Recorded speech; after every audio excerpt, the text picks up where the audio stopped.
vraies voix Sud Radio, le grand débat du jour. L'épreuve du feu pour Michel Barnier, c'est ministre de l'économie et du budget, c'est aujourd'hui.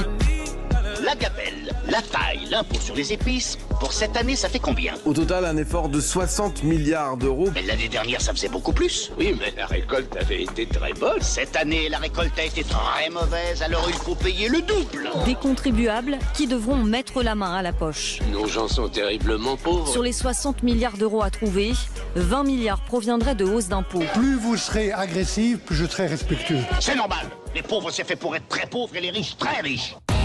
Et le gouvernement Barnier sous pression après avoir présenté son projet budget 2025. Des orientations critiquées de toutes parts. Trop de nouveaux impôts, disent les macronistes. Pendant que d'autres s'inquiètent des coupes budgétaires avec, par exemple, 4000 suppressions de postes des enseignants. On va en parler avec nos invités aujourd'hui. Barnier va-t-il pouvoir gouverner sans le 49.3 ? Alors ça, c'est la grande question, Philippe. Vu la tension à la suite de ce budget, on sent quand même qu'il y aura un petit retour d'Elisabeth Borne. Oui, même si elle va être, je crois, sèchement battue face à Gabriel Attal pour la présidence du parti. Mais vous avez raison tout de même. Mais j'ai un raisonnement initialement immature. Barnier est tellement attaqué de tous les côtés de manière assez contradictoire que j'ai presque cette envie puérile de dire, eh bien, il faut le défendre à tout prix. La situation qu'il affronte est très difficile. Il savait qu'il allait la subir, qu'elle ne relevait pas de son fait. Et en réalité, je pourrais reprendre ce qu'a dit tout à l'heure Nicolas. J'ai cru comprendre qu'il estimait qu'en réalité, on n'avait pas d'autre choix. Donc, je crois qu'ils tiendront tout de même. Et il sera obligé peut-être de passer par le 49.3, mais s'il y passe, ce ne sera pas de son fait. Nicolas Corato. Moi, que les éditorialistes aujourd'hui soient surpris qu'on puisse gouverner par 49.3 dans la situation actuelle, moi ça me surprend. On n'en a eu pas. C'est pas une nouveauté, on s'y attendait tous. Enfin, n'importe quel électeur aujourd'hui, n'importe quel citoyen a bien compris qu'après la majorité relative de Madame Borne et après les élections législatives, bien entendu que le 49.3 serait utilisé. Ça, c'est pas une nouveauté. La vraie question, c'est quelle est la légitimité politique de ce gouvernement ? Et c'est pas une légitimité institutionnelle. Moi, je considère que ce gouvernement est légitime. Il a été nommé par le président de la République et il n'a pas été censuré. Donc, il est parfaitement légitime. Mais quelle est la légitimité de la politique qu'il va porter, qui est une politique d'austérité ? Est-ce que les Français ont voté pour une politique d'austérité et vont accepter une politique d'austérité ? C'est bien ça le sujet. Est-ce qu'on a le choix ? Et c'est bien ça le sujet. Alors, attendez, qu'on ait le choix. Ça, c'est le deuxième sujet. Pardon, mais la situation budgétaire de la France que nous semblons découvrir aujourd'hui est l'issue de quasiment 2 quinquennats de M. Macron. Les projets de loi de finances et les lois de finances qui ont été votées avant étaient-elles insincères ? Est-ce que le gouvernement de M. Attal, le gouvernement de Mme Borne ont présenté des budgets qui étaient insincères au Parlement? C'est la seule question qui devrait nous intéresser. Et si on avait un Parlement qui assurait et qui assumait l'entière de ses compétences, il devrait provoquer une commission d'enquête pour savoir pourquoi est-ce qu'aujourd'hui on découvre un état des finances publiques dans un état aussi dramatique. Oui. C'est ça le sujet. Virginie Calmels. Alors, je suis d'accord avec Philippe Bilger sur le fait qu'il faut quand même rappeler que Michel Barnier hérite d'une situation catastrophique et qu'on a quand même envie de lui rendre hommage sur le fait, 1, de s'y coller, parce que c'est pas si évident, et 2, de vouloir... Oui, et de vouloir bien faire. Ça, je pense que c'est un honnête homme qui a envie de réussir et qui trouve à son arrivée, pour rejoindre ce que vient de dire Nicolas Corato, il y a quand même une forme de découverte quand même. Donc ça, c'est un sujet. C'est que il y a bien eu un moment où on a un petit peu caché la vérité, probablement dû à des échéances électorales. Rappelons qu'avant la dissolution, il y a quand même eu des européennes. Et donc, voilà, moi, je veux pas faire des procès d'intention, mais enfin, on sent bien qu'en tout cas, c'était pas dans l'air du temps d'expliquer qu'il y avait un déficit record et qu'on n'en a pas parlé dans cette période-là. Peut-être même, certains le disent, que la dissolution a été une réponse anticipée au fait que, compte tenu de la gravité de la situation budgétaire, à ce moment-là, la motion de censure allait tomber et qu'il valait mieux anticiper. Bon, tout ça étant dit, moi je reste quand même convaincue, et là je rejoins Nicolas Corato aussi, sur le fait que le problème depuis le départ, et je l'ai dit et redit à ce micro, dont je le redis aujourd'hui encore, c'est qu'on a certes mis un gouvernement qui est entre guillemets légitime, mais il n'y a pas eu de projet de coalition sur lequel les Français ont pu se prononcer avant le vote. Donc moi, je ne décolère pas du fait qu'au moment où on a annoncé la dissolution, il fallait impérativement, courageusement et de façon républicaine bâtir un projet de coalition de l'arc républicain qui voulait gouverner ensemble. Moi, j'ai aspiré à ce qu'il aille du PS à LR. Le PS a finalement choisi le NFP. C'est triste, à mon avis, pour la République et pour la France de demain. Mais en tout cas, à minima, LR et Renaissance auraient dû se mettre à minima ensemble pour essayer de dire que si demain ils gouvernaient ensemble, voilà les arbitrages budgétaires. En tout cas, derrière un arbitrage budgétaire, moi, ce qui m'intéresse plus, c'est la vision de la France. Je veux dire, quand on fait des coupes budgétaires, c'est qu'on a une certaine vision. Alors oui, on va dire, oui, il y a l'urgence. Mais l'urgence n'est pas à faire encore du coup de rabot. On sait que ça ne marche pas et ça fait 40 ans qu'on fait ça. L'urgence, c'est à avoir une vision et à dire finalement qu'est-ce qu'on veut privilégier. Il y a des ordres de priorité. Quand je vois que le budget de la justice baisse, pardon, mais je me dis, mais comment est-ce que c'est possible aujourd'hui dans notre pays qu'on puisse faire un arbitrage là-dessus? C'est quand même fou. Donc ou sur la santé, on en a parlé. Enfin, il y a des trucs qui vont vraiment pas. Donc peut-être c'est une première ébauche et peut-être Michel Barnier est de bonne foi en disant c'est fait en 15 jours. Mais là encore, ça questionne tout le processus. Que s'est-il passé dans l'été? Enfin, je veux dire, ils n'étaient pas en vacances normalement. Ils étaient un gouvernement provisoire de transition, mais ils avaient quand même une responsabilité. Et pardon, je décolère pas non plus d'entendre les macronistes nous expliquer qu'il fallait faire autrement, parce que là, objectivement, l'absence totale de sentiment de responsabilité est quelque chose sur lequel je pense on pourrait débattre tout aussi. De même, c'est pas possible.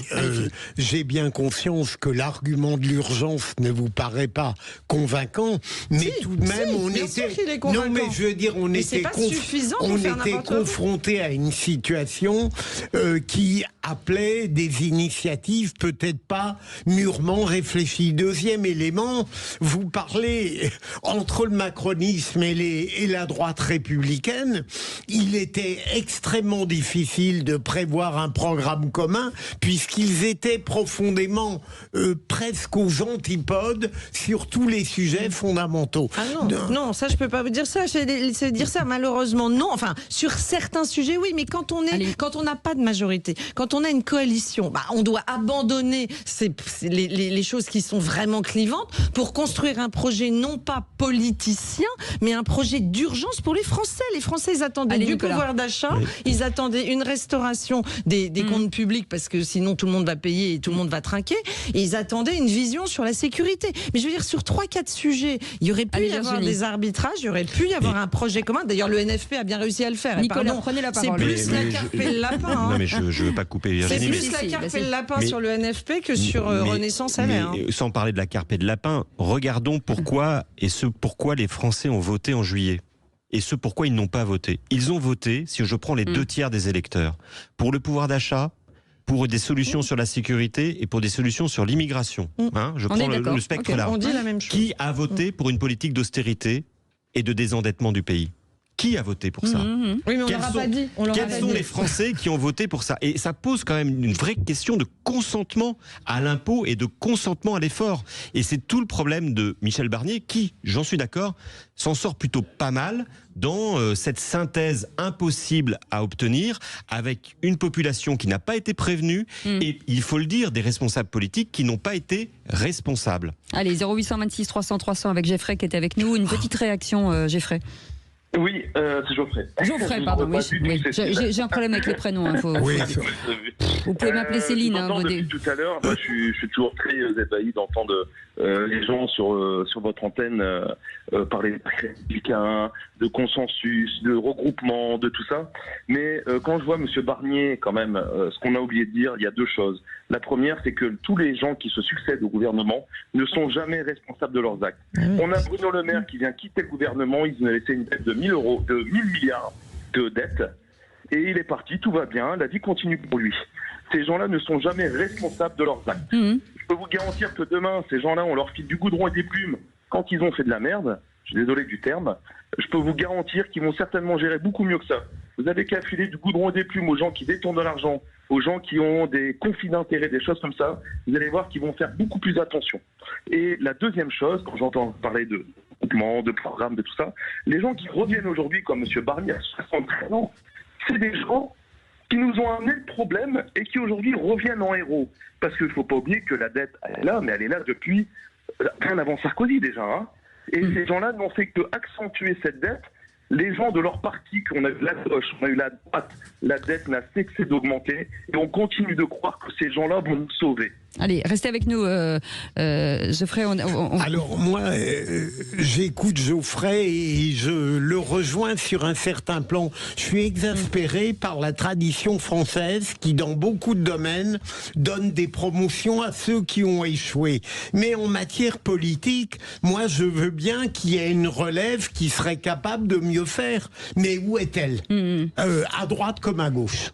Nicolas Corato, enfin Virginie et Philippe, quand on voit qu'ils augmentent le budget du Sénat, de l'Assemblée, de l'Élysée, est-ce que c'est pas une provocation quelque part ? Alors, est-ce que c'était le moment de faire ça ? Vous avez raison, il y a quand même une question d'exemplarité. De timing, même si moi je ne suis pas sur le registre, je pense qu'il faut un statut de l'élu, je pense qu'il faut que nos élus soient indemnisés à la hauteur de leurs efforts, je pense qu'il faut que notamment nos parlementaires aient les moyens, y compris matériels, d'agir et de contrôler et d'enquêter, ce qui n'est pas le cas aujourd'hui. Donc je suis pour le renforcement des moyens au service de nos élus. Mais oui, quand j'entends Yael Braun-Pivet dire qu'il n'y a pas d'économie à faire sur l'Assemblée nationale, alors que ce gouvernement prévoit des hausses d'impôts et des dépenses et des baisses de services publics, oui, ça me choque. Dans le symbole, dans l'annonce, dans la manière dont elle l'exprime, oui, je pense que tous les élus ont des efforts à faire. Tout comme, je pense aussi qu'il faut qu'on renforce leurs moyens de contrôle, notamment de la dépense publique. Notre Parlement devrait être beaucoup plus aidé, beaucoup plus assisté, beaucoup plus accompagné, encadré. Et je pense qu'aujourd'hui, c'est pas normal que Bercy ait plus de moyens que le Parlement pour contrôler la dépense publique. Peut-être que si demain c'était le contraire, on n'en serait pas dans la situation dans laquelle nous sommes aujourd'hui. Le sujet, c'est quand même l'efficacité de la dépense publique. Et ça, pardon, mais Philippe Bilger disait, il y a une urgence. Ok, il y a une urgence parce que certaines personnes n'ont pas fait leur job. C'est-à-dire que l'urgence, elle n'est pas née en 24 heures. C'est pas une vague d'un tsunami qui nous a... on le sait, le dérapage, il date d'il y a très longtemps, mais accentué considérablement par une politique qui s'appelait le quoi qu'il en coûte. Très peu contesté en France, de droite comme de gauche. Tout le monde a trouvé formidable ce quoi qu'il en coûte, sans en voir les répercussions dramatiques sur nos jeunes qui ont été désociabilisés, sur les personnes âgées qui sont mortes seules et sur les hôtels, restaurants qui, sans travailler, avaient tranquillement leur rentabilité. Mais ça veut dire que quoi, vous étiez contre ? Moi, personnellement, je pense qu'on a eu une politique qui a été d'arroser tous azimuts et très mal. Et en privant en plus certains acteurs économiques de travail, et on a quand même fermé, il faut se le rappeler, des cliniques privées pendant le Covid. C'est-à-dire qu'on a eu des gens qui sont morts parce qu'il y a une idéologie française qui a dit que tous les patients Covid devaient aller à l'hôpital public. Donc on fermait et on indemnisait des cliniques privées. Donc on peut pas dire qu'on a tout bien fait. Et quand je dis ça, je jette la pierre à personne parce que c'était pas facile. Mais soyons réalistes et à un moment donné, reconnaissons qu'on ne fait quand même pas tout bien et que les erreurs du passé devraient servir à l'avenir. Depuis, on n'a pas du tout adressé le sujet de l'efficacité de la dépense public. J'ai été élue en région, je vous assure, il y a encore beaucoup d'argent public. Et les gens ne comprennent pas parce qu'ils voient bien qu'on n'est pas un pays en voie de développement. Elle est habitée, Virginie. Non, mais il y a beaucoup d'argent public mal utilisé. Et malheureusement, on est encore en train de dire, vous savez quoi, on est politique, on va augmenter les impôts. Mais les gens n'en peuvent plus et se disent, on a une bande d'incapables. Je me demande tout de même, et je le dis avec modestie, compte tenu de ma compétence relative, j'ai l'impression qu'à après le quoi qu'il en coûte, qui semble avoir été pertinent parce qu'il a sauvé tout de même un certain nombre d'emplois et d'entreprises, il y avait une sorte de réflexe macronien qui a considéré, peut-être par démagogie politique aussi, qu'on pouvait continuer comme ça. Oui. Bruno Le Maire, en se félicitant, a aggravé la chose. Bien sûr, et on fait du social-étatisme depuis toujours, c'est-à-dire qu'on a recours en permanence à la dépense publique. Je ne date pas l'effondrement de la dette publique du quoi qu'il en coûte. Je pense qu'il est préalable. Quand Emmanuel Macron est arrivé au pouvoir, il avait une vision qui était que la France était une entreprise et qu'on gérait un pays comme une entreprise.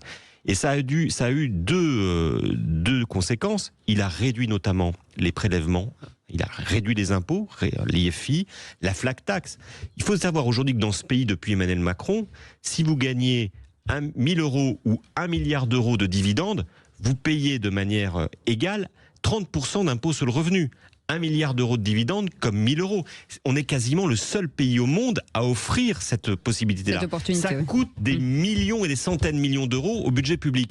De la même manière, Emmanuel Macron a considéré qu'un certain nombre de dépenses sociales devaient être réintégrées dans le budget de la nation, dans les comptes publics de la nation, pour faire en sorte que les entreprises cotisent moins. Résultat des courses, à un moment, bien entendu, le budget de la nation explose. Donc ces choix-là, ils ont été faits bien avant le Covid et ils ont été faits selon une idéologie qui, à mon sens, était déjà anachronique et datée des années 90. Mais si je puis me permettre, Emmanuel Macron est un homme qui vient des années 90 et qui a pris le pouvoir dans les années 2010. Et c'est tout notre drame et c'est tout notre échec collectif d'avoir fait confiance en cette politique, qui est une politique qui a raréfié les moyens de la nation et qui en même temps a augmenté notre dette. Et il faut qu'on sorte de cet effet ciseau. Et appauvri. Je suis d'accord, Nicolas Dorato. En revanche, là où je suis pas d'accord, c'est quand vous dites qu'il a géré comme un chef d'entreprise. Moi, je suis chef d'entreprise, j'ai été élu, j'ai fait moins 30% de dépenses publiques sur mon budget. Le maire de Cannes, il fait la baisse de la dépense publique. Gérer une entreprise, c'est justement faire très attention à chaque ligne de coût. Oui. Et Emmanuel Macron n'a pas géré le pays comme une entreprise, ça je peux vous le dire. Mais gérer une entreprise, c'est créer de la valeur ajoutée pour des actionnaires. Mais pas que les actionnaires, pour des salariés, pour diriger une nation, c'est créer du bien commun pour l'ensemble des citoyens. Et c'est bien tout différent. Mais il l'a pas fait. Et en parlant de bien commun, vous restez avec nous dans un instant. Le qui c'est qui l'a dit. Alors ça, pour du bien commun, c'est du bien commun. Ça fait du bien à personne, puisque tout le monde s'engueule. Il fait du lien commun. Mais c'est du lien commun. Enfin, il y a un truc commun. Vous faites ce que vous voulez. Geoffrey, vous restez avec nous puisque vous êtes notre vrai bois du jour. On fait une petite pause. On revient dans un instant. À tout de suite. Sud Radio, votre attention est notre plus belle récompense. Merci de nous écouter sur Sud Radio. Non, c'est normal, parce que vous êtes une radio sympa, diversifiée et tout, donc c'est très bien. Sud Radio, parlons vrai.